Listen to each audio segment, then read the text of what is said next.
Pemirsa, proses penyelidikan pencemaran nama baik dengan tersangka Jering terus bergulir. Dua personil grup band Superman is Dead dipanggil penyidik Ditreskrimsus Polda Bali sebagai saksi.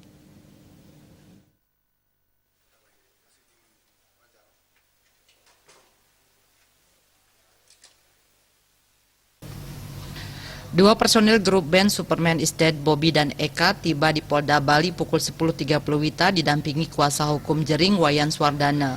Kehadiran mereka untuk memenuhi panggilan penyidik Direktorat Reserse Kriminal Khusus Polda Bali sebagai saksi.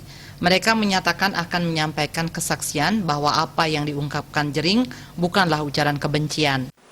Ya, kita akan mengupas gimana karakter Jering sebenarnya, apa yang sudah dilakukan, dan untuk menghindari bagaimana Jering sebagai tuduhan untuk merendahkan seseorang. Yang jelas di sana tidak ada niat apapun, tidak ada niatan berenang atau niatan sara. Karena kita udah 25 tahun hari ini. Jadi kita tahu karakternya seperti apa. Ya, bukan teman, saudara. Selain memeriksa dua rekan Jering sebagai saksi, petugas juga kembali melakukan pemeriksaan terhadap Jering atau Gede Ari Astina.